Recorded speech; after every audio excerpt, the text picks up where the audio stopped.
السلام عليكم ورحمة الله وبركاته. مسلسل المداح فيه سم قاتل، مسلسل كارثي يا جماعة، أنا بعتبره من كوارث هذا الزمان. وحضرتك بتتفرج عليه حاجة من الاتنين: يا تصدق المسلسل وأبطاله والمنتجين والمخرجين والكلام الفاضي ده، يا تصدق القرآن.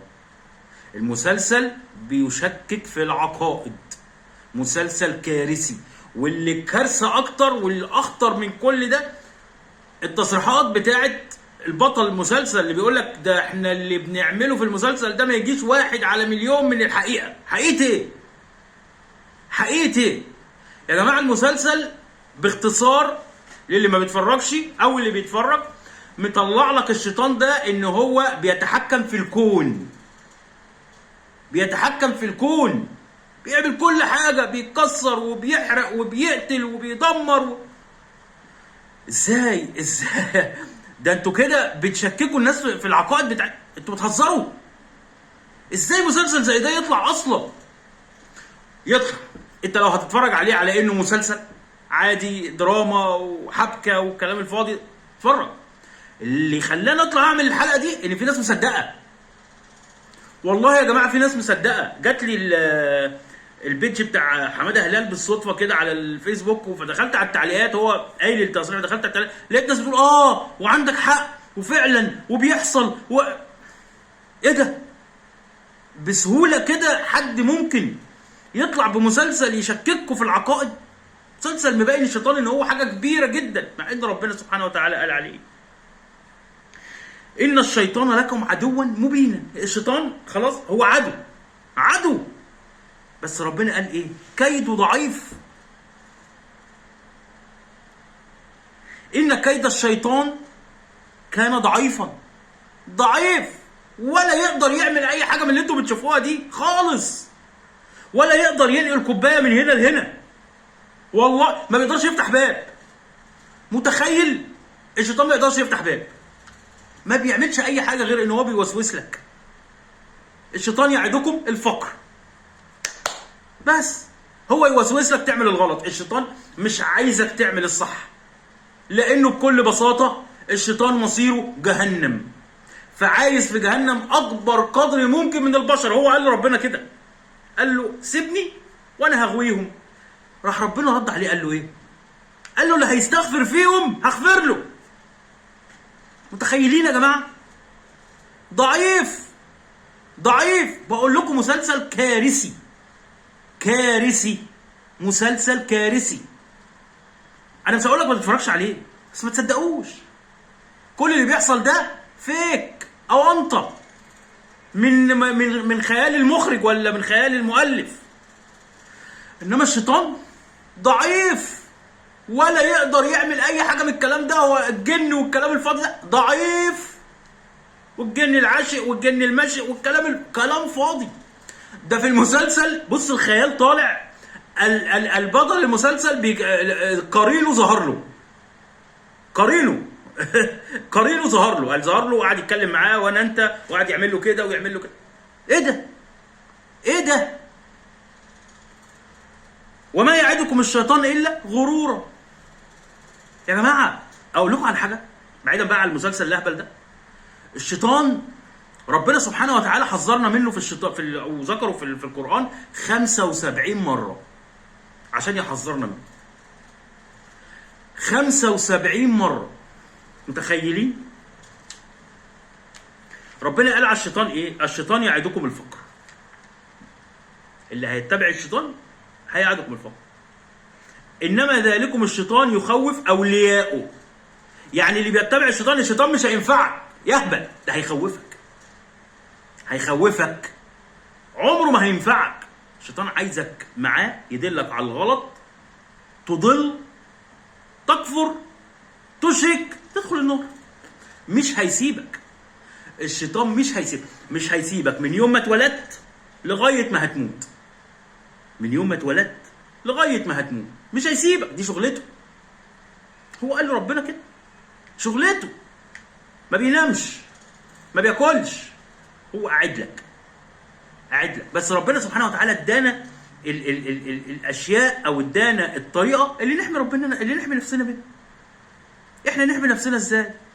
ده ربنا قال له لو اتبعوك ومشوا وراك وعصوني واستغفروا اغفر لهم. يا رحيم كريم، وعارف الانسان قد ايه برضه ضعيف، ممكن يضعف، ممكن يمشي ورا الشيطان مره، ممكن يمشي وراه مرتين ويستغفر واغفر.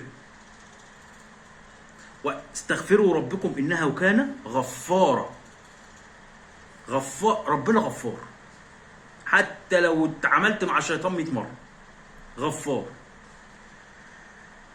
بسم الله الرحمن الرحيم. من يتخذ الشيطان وليا من دون الله فقد خسر خسرانا مبينا.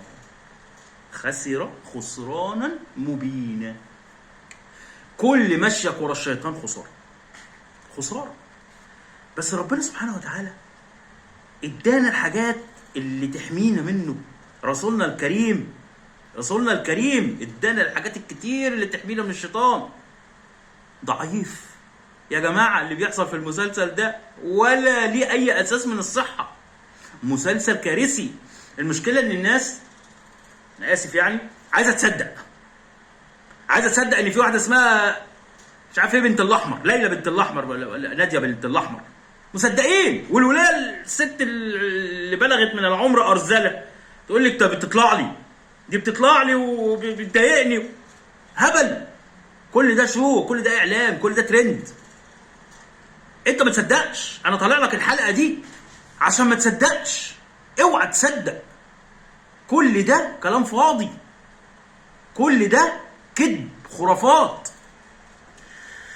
هقول لكم قصه صغيره عن الشيطان، معلش استحملوني، انا اسف. ابو هريره رسولنا الكريم ولاه بيت الصدقه، قال له هتبقى مسؤول عن بيت الصدقه. فابو هريره مره معدي من قدام بيت الصدقه، لقى واحد عايز يسرق من بيت الصدقه، فقفشه. انت حرامي، انا هوديك لرسول الله. قعد يعيط وقعد يقول له انا معلش حقك عليا، انا مراتي تعبانه وعايز اجيب لها علاج وبتاع. فابو هريره كان حنين جدا يا جماعه، كان رقيق جدا. فسابه وراح لرسول الله، قال له يا رسول الله ده انا مسكت واحد كان عايز يسرق من بيت الصدقه، بس صعب عليا وقال لي مراتي تعبانه. الرسول قال له ايه؟ كذاب وسيعود. تاني يوم معدي ابو هريره لقى نفس الراجل عايز يسرق من بيته، راح ماسكه قال له انا عيالي جعانين ومش قادر وعندي مشاكل واولادي مش عارف اجيب لهم اكل. صعب عليه فسابه وراح لرسول الله. رسول الله قال له كذاب وسيعود. تالت مره لقاه هو راح ماسكه بقى، قال له مش هسيبك الا عند رسول الله. قال له فرق الراجل ثابت، قال له ما عيطش، قال له طب اقول لك على حاجه لو عملتها تقيق من الشيطان. لو قلت لك على حاجه دلوقتي تخليك ما يجيلكش شيطان خالص. فابو هريره قال له قول. قال له اذا اويت الى فراشك فعليك بآية الكرسي لن يأتيك شيطان ابدا. آية الكرسي لن يأتيك شيطان ابدا. فابو هريره سابه وراح لرسول الله. رسول الله قال له صدق وهو الكذوب، هذا هو الشيطان. اللي كان مع ابو هريره ده الشيطان. لما اتقفش عشان خاف راح قال له ايه اللي بيخوف، يعني ايه اللي بيخوف الشيطان، ايه اللي يقيق من الشيطان، ايه اللي يخوف. قصه بسيطه بس فيها عبر كتير جدا. اولها ان انت اول ما تقوي لفراشك، ما هو الشيطان ما بيجيش الا في الحتت اللي فيها التفكير الكتير. انت طول ما انت شغال ما يجيلكش شيطان. طول ما انت شغال وبتجري وبتروح وبتجيب حاجات لبيتك وبتراعي اهل بيتك وبتراعي اهلك وبتراعي امك وبتراعي ابوك، ما فيش شيطان في دماغك. انما طول ما انت لما تيجي تنام كل الشياطين بقى تيجي في دماغك. عليك بآية الكرسي كما وصانا رسولنا الكريم صلى الله عليه وسلم، واكد كلام الشيطان اللي هو عارف ايه اللي بيخوفه. طولت عليكم. مسلسل المداح فيه سم قاتل، مسلسل كارثي، اوعى تصدق ولا اي حاجه من اللي بيجي فيه، كل ده كذب وخرافات. اشوفكم الحلقه الجايه، السلام عليكم.